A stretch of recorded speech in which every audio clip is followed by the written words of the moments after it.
Assalamu alaikum warahmatullah. Wa alaikum salam wa rahmatullahi ta'ala wa barakatuh. To malam menene cikakken sunanka? Sunana Abdurrahman Yusuf Arbuna. To malam Abdurrahman Yusuf daga wane kasa kake a Afirka?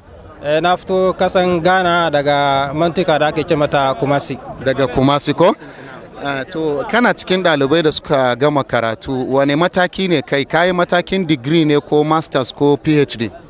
To wannan gaskiya farin ciki ne sosai. Na kare daga kulliyar shari'a amma yanzu na kulliyar da'awa qism at-tarbiya masar ila idara tarbawiyya na gama wallahi alhamdu kuma yi muna munakasha mun kare munakasha yanzu muna jira batun doctora wannan muke jira yanzu mun gode ma kai masters degree na biyu kenan master idara tarbawiyya administration to yanzu wane farin ciki ne kake ciki da ka gama wannan karatu lafiya gashi an zo ana taya ku murna?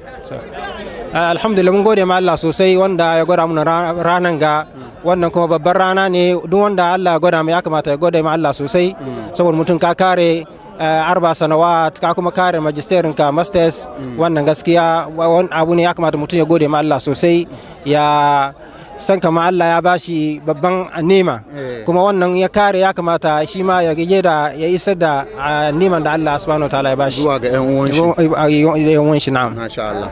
To wane kalma kake da shi na godiya ga jami'a da kai karatu da kuma gwamnatin Saudiya gaskiya annabi sallallahu alaihi wasallam ya ce muna la yashkurullah man la yashkurun nas fa binana ala wannan muna gode ma aljami'a islamiyya ممثلة في مديرها ووكلائها وجميع المنصبين bayan wannan kuma muna gode ma umuman mamlaka arabiya saudiya wanda ta karbe mu ta duba mu hal muka kai lokacin ga wannan kuma babban nema ne ya kamata mu gode mu sosai. Allah ya saka musu alheri, Allah ya sa mu su dace kuma muna fata garukan da suka saura su ma su yi wannan saboda wannan yana taimaka almajiri sosai ya bar karatun su ya ci gaba. Allah ya sa su dace, Allah ya ba su alheri, Allah kuma ya ba su aminciki cikin garin su ila yawmil qiyamah. To muna godiya sosai malam insha Allah.